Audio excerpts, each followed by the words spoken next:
명절 연휴가 시작이 되었습니다. 결혼을 앞둔 분들 보면 결혼하고 나서 행복하게 살기를 원하고 행복한 가정을 꾸리길 원하는데, 그들이 생각하는 보통 행복한 가정 그러면 아무 문제가 없는 가정, 이렇게들 많이 생각합니다. 근데 우리가 삶을 살아보면 우리 개인에도 문제들이 닥치게 되고 사람이 모이는 곳에 갈등도 생기게 되고 어려움도 생깁니다. 그래서 사실 문제가 없는 것이 문제가 아니라 그 문제를 어떻게 긍정적으로 또 우리는 믿음으로 그것을 잘 해석해내고 또 해결해 가느냐, 사실 그것이 더 중요합니다. 전도자 무디와 관련된 일화가 참 많이 있는데, 그 중에 한 유명한 일화 중에 이런 일화가 있습니다. 어떤 한 성도님이 전도자 무디를 찾아와서 이렇게 말했습니다. 무디 선생님, 저에게 문제없는 교회 좀 소개시켜 주세요. 제가 지금 교회를 3번 옮겼는데 지금 교회도 문제가 있습니다. 그러니까 무디 선생님이 이렇게 말했다 그러죠. 제가 문제없는 교회를 딱 하나 알고 있습니다. 그런데 소개시켜 줄 수 없습니다. 그래서 왜요? 왜 안 돼요? 이렇게 말했더니 무디 선생님이 당신이 그 교회에 등록하는 순간 그 교회는 문제가 생깁니다. 이런 이야기를 했다 그럽니다. 그러니까 문제 없는 교회도 없고 문제 없는 성도도 없습니다. 다 우리가 연약합니다. 하나님이 에덴 동산에 아담과 하와를 창조했을 때는 이런 어려움이 없었습니다. 그런데 아담과 하와가 범죄한 이후에 우리 가운데는 이런 연약함들이 생겼습니다. 그래서 문제가 없는 것이 아니고 문제가 있다 그래서 그것 자체가 문제가 아니라 그것을 어떻게 해결해 가느냐, 그것이 중요합니다. 오늘 본문의 말씀에 보면 참 1절 말씀을 시작할 때 보면 마음이 좋습니다. 그런데 부흥하는 교회임에도 불구하고 읽어보면 그 안에 문제가 발생했습니다.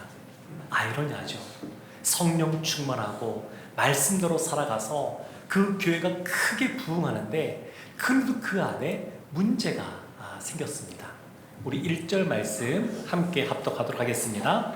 그때에 제자가 더 많아졌는데 헬라파 유대인들이 자기의 과부들이 매일의 구제에 빠짐으로 히브리파 사람을 원망하니, 그때에, 이 그때가 언제냐면 사도들이 공회에서 신문받고 채찍질 당하고 그리고 풀려나서 그럼에도 불구하고 예수 그리스도의 이름을 담대하게 가르치고 전파한 그때입니다. 그때에 제자가 더 많아졌습니다.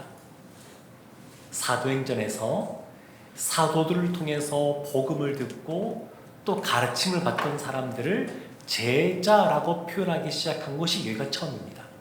사도들이 계속해서 반복해서 말씀을 가르쳤습니다.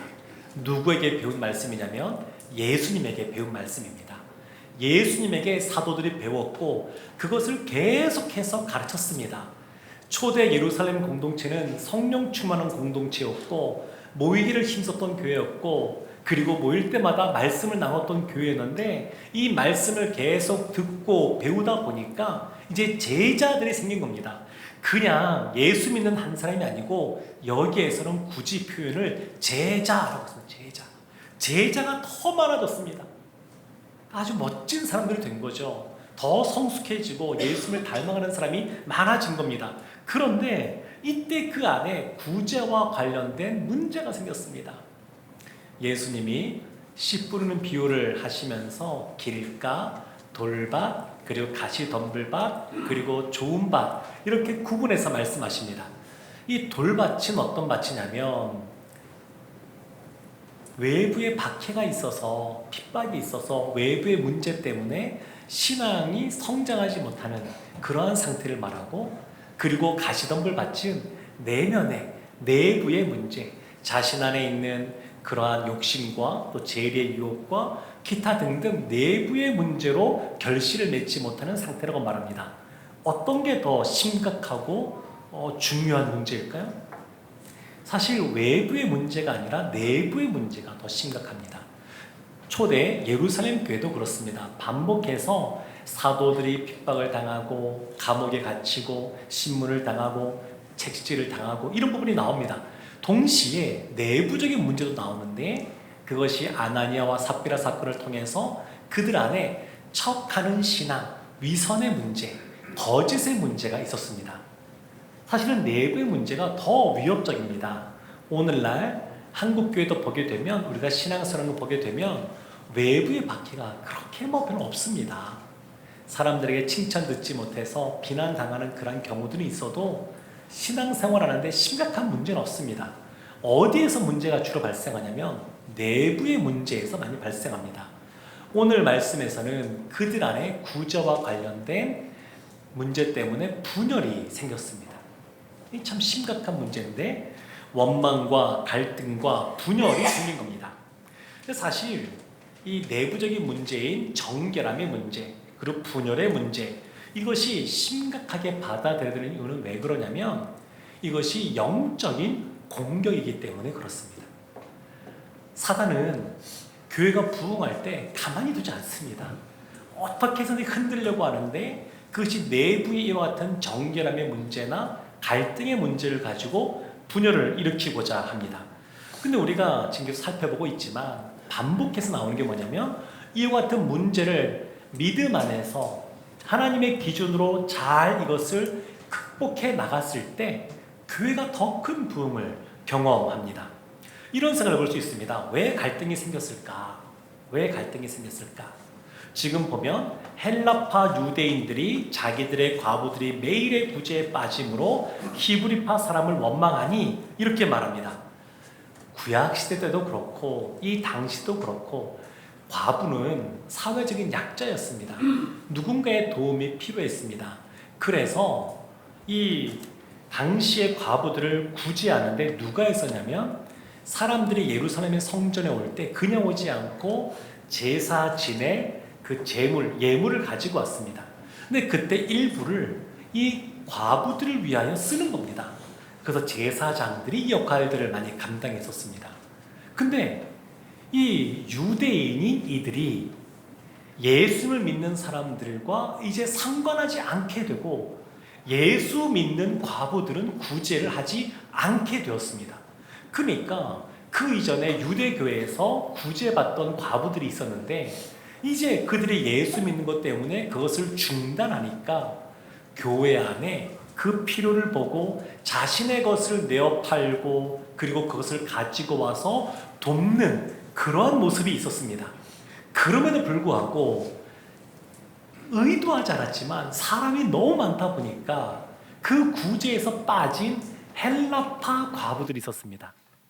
여기서 헬라파라고 하는 것은 헬라어를 모국어로 쓰는 사람을 말하고 히브리파 유대인들은 히브리 사람들인데 이 당시에 쓰던 그 모국어가 이들이 아람어였습니다. 아람어를 모국어로 쓰는 사람들이 히브리파 유대인들 이렇게 표현하고 있습니다. 근데 언어라고 하는 것이 보면 단순히 그냥 말이 다르다는 것만이 아니라 그 언어 안에는 관습, 문화, 사고, 가치관 이런 것들이 다 그 안에 들어가 있습니다. 그러니까 단순히 언어가 다른 것만이 아니라 사람들이 생각하는 방식도 다르고 추구하는 것도 다르고 그리고 생활하는 그런 어떤 그 문화도 다르고 이런 상황입니다. 그러다 보니까 헬라파 과부들이 의도하지 않았지만 빠지게 되었습니다. 이 당시에 구제 방식이 두 가지가 있었거든요. 하나는 매일 구제 방식이 있었고 또 하나는 주간 구제가 있었습니다. 주간 구제는 일주일치 먹을 양을 필요한 것들을 한 번에 갖다 주는 겁니다. 원래 히브리파 과부들은 원래 거기 살고 있었으니까 그냥 그 사람들은 또 그 같이 교회의 다수를 이루는 히브리파 유대인들, 그리스도인들이 그것을 잘 알고 챙겼습니다. 이웃들이니까 잘 챙겼습니다. 근데 헬라파 과부들은 원래 다른 지역에 흩어져 살던 사람들인데 노년에 이제 성전이 있는 예루살렘으로 와서 살아야지 하고 돌아온 사람도 있었고 그리고 오순절, 그 유월절 때 이곳에 왔다가 성령 충만함을 경험하고 남아있는 사람들도 있고 그래서 이 사람들은 의도하지 않았지만 그 히브리파 유대인들이 잘 파악을 못하고 있었던 사람들입니다. 그래서 빠진 겁니다. 그리고 성도가 이 당시에 적어도 수만 명이었는데 이 구제일을 누가 주로 했냐면 12사도가 있습니다. 그러니까 사도가 할 일들도 많은데 이것까지 하다 보니까 의도하지 않았는데 이와 같이 빠지는 결과가 발생했습니다. 그래서 교회 안에 이와 같이 사실 나누어지는 것 자체는 문제가 아닙니다. 언어가 다르고 세대가 다르고 환경이 달라서 그 안에 나누어지는 것은 문제가 아닙니다. 문제는 뭐냐면 자신들의 이익을 추구하면서 당지는 일을 할 때, 분파를 만들 때, 파당을 만들 때, 그럴 때가 문제가 됩니다. 사도 바울이 갈라디아서 5장 19절 20절 말씀에서 육체의 일을 이렇게 말합니다. 육체의 일은 분명하니 라고 하면서 20절 말씀에 보면 분쟁과 시기와 분냄과 당짓는 것과 분열함과 이단과 이렇게 쭉 나갑니다. 그러니까 분쟁, 당짓는 것, 분열하는 것, 이것은 다 육체의 일입니다. 그래서 이것을 경계해야 됩니다. 왜 이 가운데, 초대교회 가운데 갈등이 생겼느냐 생각해 보면 첫 번째로는 사람이 모여있는 곳에 갈등이 생기는 것은 자연스럽고 당연한 겁니다. 너무나 자연스럽습니다. 죄인인 사람들, 부족함이 있는 사람들이 모이는 곳이다 보니까 이것은 너무너무 자연스러운 겁니다. 그래서 문제는 이것을 어떻게 해결하느냐, 그것이 문제입니다. 두 번째, 이들이 지금 하고 있는 일은 좋은 일입니다. 나쁜 일, 안 좋은 일 하다가 생긴 것이 아니라, 문제가 생긴 것이 아니라 좋은 일, 구제라고 하는 선한 일을 하다가 문제가 생겼습니다. 그런데 이것을 아주 공평하게 빠지는 사람 없이 잘해야 되는데 의도한 건 아니지만 어쨌든 간에 그것을 빠뜨렸습니다. 그래서 구제할 때 아주 중요한 것은 뭐냐면 지혜가 있어야 됩니다. 한 영혼 한 영혼을 세심하게 살펴야 됩니다.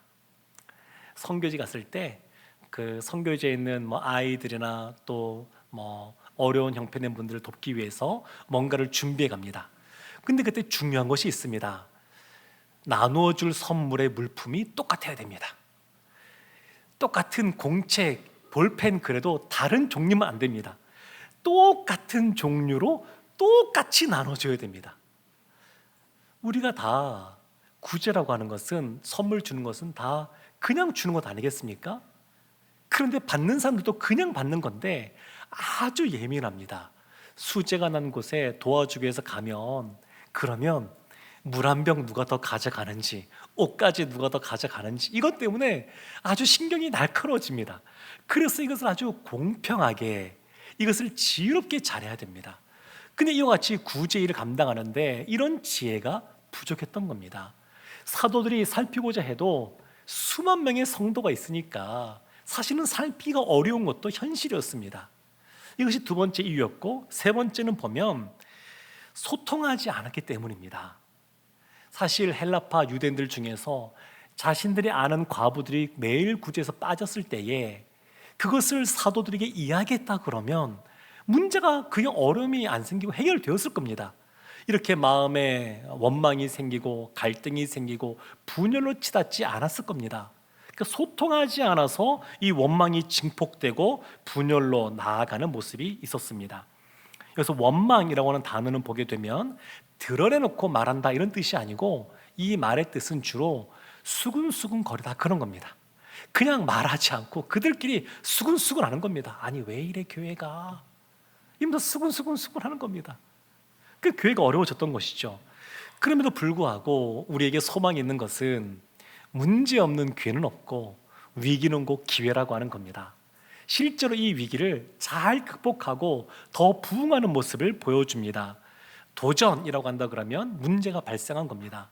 여기에 대한 응전으로서 사도들이 어떻게 했냐면 6장 2절에 이렇게 나옵니다. 12사도가 모든 제자를 불러 이르되 우리가 하나님의 말씀을 제쳐놓고 접대를 일삼는 것이 마땅하지 아니하니. 12사도가 어떤 것이 현상이고 어떤 것이 본질인지를 구별하기 시작합니다. 지금 문제는 갈등이 생긴 겁니다. 구제와 관련된. 그런데 이것은 겉으로 보이는 현상이라고 이 사도들이 판단했습니다. 본질은 뭐냐? 그들이 추구해야 될 말씀과 기도 사역을 어느 순간 소홀하게 하게 되었다. 이것을 알게 된 겁니다. 사도들은 자신들의 한계를 깨달았습니다. 자신들의 잘못과 한계를 깨닫고 그것을 지금 인정하고 있습니다. 이것이 첫 번째 응전의 방식입니다. 인정한 겁니다. 내가 능력이 그만큼 되지 않는다라고 하는 것, 사도로서 말씀과 기도 사역을 하면서 구제일까지 다 감당하는 것이 어렵다고 하는 것, 이것을 인정한 겁니다. 이것이 첫 번째입니다. 에베소 4장 3절 말씀에 보면 평안에 매는 줄로 성령이 하나 되게 하신 것을 힘써 지키라, 이렇게 말합니다. 그러니까 교회는 원래 처음부터 어떻게 출발했냐면 성령이 충만한 가운데, 성령이 부어진 가운데 성령 안에서 하나가 된 상태에서 출발했습니다. 그래서 이 하나됨을 지키는 것이 너무너무 중요합니다. 교회의 원래 출발은 성령 충만한 가운데 하나됨으로 출발한 겁니다. 사도들이 어떻게 두 번째 했냐면 3절 말씀인데, 우리 3절 말씀 함께 합독하겠습니다. 형제들아, 너희 가운데서 성령과 지혜가 충만하여 칭찬받는 사람 7을 택하라. 우리가 이 일을 그들에게 맡기고. 아멘. 그러니까 이 사도들이 자신들의 한계를 인정하고 또 회개하며 원칙을 세워갑니다. 그 원칙이 이 일을 전문적으로 할 일꾼을 세우는 것이었습니다. 일꾼을 세우는 것. 7사람을 세우는데 마치 하나님이 출애굽할 때에 모세 한 사람만 세운 것이 아니라 모세를 돕고 또 이스라엘을 위해서 70장로를 세운 것처럼 지금 사도들과 예루살렘 교회를 위해서 7 일꾼을 지금 세우시고 계십니다. 그런데 7 일꾼을 세우고 있는데 조건이 있습니다. 사도들이 제시한 건데, 첫 번째는 너희 가운데서, 그냥 읽고 넘어갈 수 있지만 이거 굉장히 중요합니다. 너희 가운데서 세우는 겁니다. 아무리 능력이 있고 탁월하다 한다 할지라도 그 공동체 밖에 있는 사람을 이 공동체의 일꾼으로, 리더로 세우는 것이 아니고 이 공동체 안에 있는 사람을 세우는 겁니다.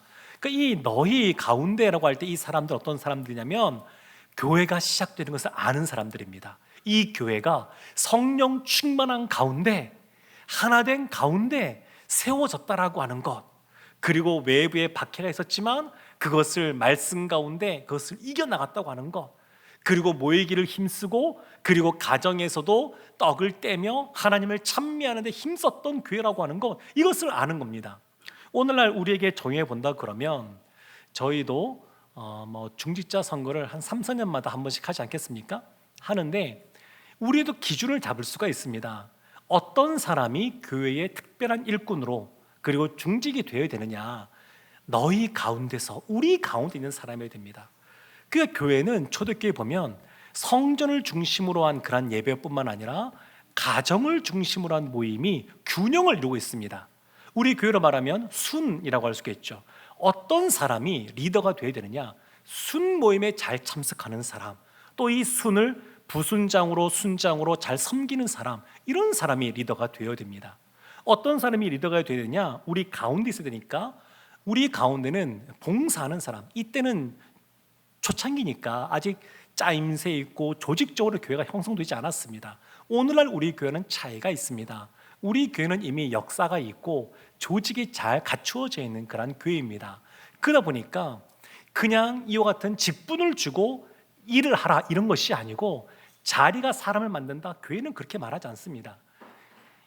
이미 봉사하고 그 하던 일을 더 잘할 수 있도록 이 역할을 맡기는 겁니다. 그래서 봉사하는 사람이 중직이 되어야 됩니다. 또 어떤 사람이 되어야 되냐면 주님을 사랑하고 교회를 사랑하기에 봉사할 뿐만 아니라 헌금 생활도 하는 겁니다. 그래서 이와 같은 것을 잘 하는 사람이 세워지는 겁니다. 두 번째 조건, 성령과 지혜가 충만한 사람. 성령과 지혜가 충만한 사람입니다. 어찌 보면 당연합니다. 교회는 성령 충만한 사람들이 모여서 세워진 것이 교회입니다. 그러니까 그 교회에 섬기는 사람들, 당연히 성령 충만한 사람들이 세워져야 되겠죠.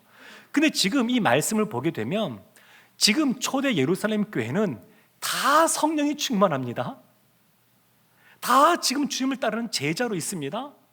그러니까 이 중에서도 더 충만한 사람, 더 지혜가 있는 사람, 이런 사람들이 지금 세워지는 겁니다. 그러니까 우리가 중직을 세울 때 예배에 잘 참여하는 사람 당연하죠. 기도회에 참여하는 사람 당연합니다. 모든 성도들이 지금 성령 충만한 이 예루살렘 교회 가운데 성령과 기회가 더 충만한 사람을 세우는 거니까 우리 교회도 중직을 세울 때 예배에 잘 참여하고 기도에 잘 참석하는 것은 모든 성도가 다 해야 될 모습 아니겠습니까? 그 중에서 더 잘하는 사람, 이런 사람을 세우는 겁니다. 이들을 보게 되면 늘 전도하는 일에 힘썼습니다. 그래서 교회가 중직을 세울 때에도 전도하는 사람을 세우는 것은 당연한 겁니다. 이것은 중직이 아니어도 성도가 해야 될 역할이기 때문에 당연히 예배에 잘 참석하고 기도에 참석하고 전도하는 사람이 중직자로 세워져야 됩니다. 세 번째 있습니다. 그 전에 출애굽기 36장 1절 말씀에 보면 이런 말씀이 있습니다. 부살렐과 오홀리압과 및 마음이 지혜로운 사람 곧 여호와께서 지혜와 총명을 부으사 성소에 쓸 모든 일을 할 줄 알게 하는 자들은 모두 하나님께서 명령하신 대로 할 것이니라. 이 말씀은 성막을 짓는데 아무도 성막을 지어본 적이 없습니다. 어떻게 지어야 될지 잘 모르겠습니다. 근데 그때 하나님이 부살렐과 오홀리압과 또 함께하는 사람들에게 하나님이 지혜를 주셔서 성막을 지을 수 있는 방법을 알려줬다는 겁니다.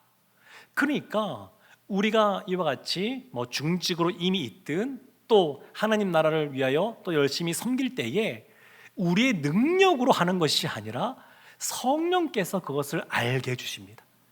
성령 충만한 사람은 그래서 지혜가 있습니다. 하나님이 알려주십니다.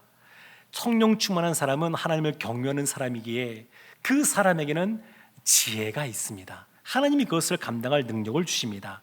세 번째 조건이 있습니다. 칭찬받는 사람입니다. 칭찬받는 사람. 이것은 먼저는 교회 공동체 안에 칭찬받는 사람이고 더 나아가서는 교회 밖에 있는 사람에게 칭찬 듣는 사람입니다. 칭찬 듣는다라고 하는 것은 주로 관계성과 연관된 겁니다. 우리 흔히 그런 것 있잖아요. 어떤 사람 보면 성격이 너무 좋아서 타고난 성격이 좋은 사람이 있습니다. 그래서 커피 한 잔 마시면 그분과 있으면 너무 기분 좋고 그냥 편안한 이런 분들이 있습니다. 그런 사람이 칭찬 듣는 사람이란 말이 아니고, 이 말은 함께 사역을 하거나 함께 일을 하면 교회에서도 그렇고 직장에서도 그렇고 마찬가지인데 그 사람이 어떠한 사람인지가 보다 분명하게 드러납니다. 함께 일하다 보면 압니다. 그러니까 함께 모여 있으니까 갈등이 생기잖아요. 생각들이 다르잖아요. 근데 그때 그 갈등을 증폭시키고 원망을 증폭시키는 것이 아니라 갈등이 있음에도 불구하고 그것을 오히려 하나님 안에서 화평의 모습으로 바꾸어내는 사람, 그래서 칭찬 듣는 사람, 그런 사람을 세우는 겁니다. 지금 초대 예루살렘 교회는 이런 사람을 지금 세우고 있습니다. 이게 놀라운 것이 있습니다. 어떤 사람들이 세워졌느냐?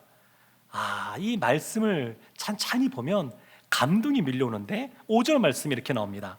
온 무리가 이 말을 기뻐하여 믿음과 성령이 충만한 사람 스데반과 또 빌립과 브로고로와 니가노르와 디몬과 바메나와 유대교에 입게 했던 안디옥 사람 니골라를 택하여, 온 무리 헬라파 유대인이든 히브리파 유대인이든 다 기뻐했습니다. 히브리파 유대인들이 다수를 차지하고 있고 헬라파 유대인들이 소수를 차지하고 있는데 여기 나오는 7사람들은 다 헬라식 이름들입니다. 이 말은 다수인 히브리파 유대인들이 지금 헬라파 과부들의 문제가 발생했으니까 그들을 잘 아는, 소수이지만 그들을 잘 아는 헬라파 유대인을 지도자로 세운 겁니다. 지금 초대 예루살렘 교회에 첫 번째 사도들을 제외한 첫 번째 일꾼이 세워지고 있습니다. 그런데 다수인 히브리파 유대인들이 자신들의 사람을 세우는 것이 아니라 이 문제를 가장 잘 해결할 수 있는 헬라파 사람들, 믿음과 성령이 충만한 스데반을 비롯하여서 7사람을 세웁니다. 마지막에 나오는 니골라라고 하는 사람은 안디옥 사람, 이방인입니다. 유대인도 아닙니다. 이방인입니다. 이방인인데 하나님을 경외하는 마음이 있어서 유대교로 개종했다가 다시 예수님을 알고 진리 가운데 복음을 받아들인 사람입니다. 그러니까 6명은 헬라어를 모국어로 쓰는 사람들이요, 한 사람은 이방인이었던 사람입니다. 놀랍지 않습니까?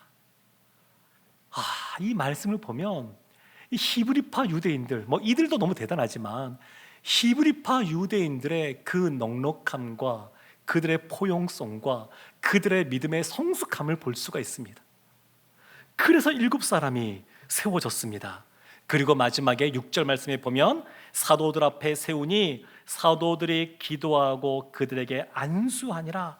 사도들이 안수했습니다. 이것은 영적인 일이란 뜻입니다.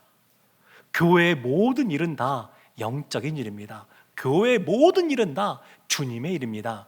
그래서 교회의 일꾼은 세상에서 사회적인 어떤 지위나 또 어떤 재능이나 이걸 가지고 교회 일꾼을 세우는 것이 아닙니다. 교회의 일꾼은 분명합니다. 기준이 성령 충만한 사람을 세우는 겁니다. 지혜 있는 사람을 세우는 겁니다.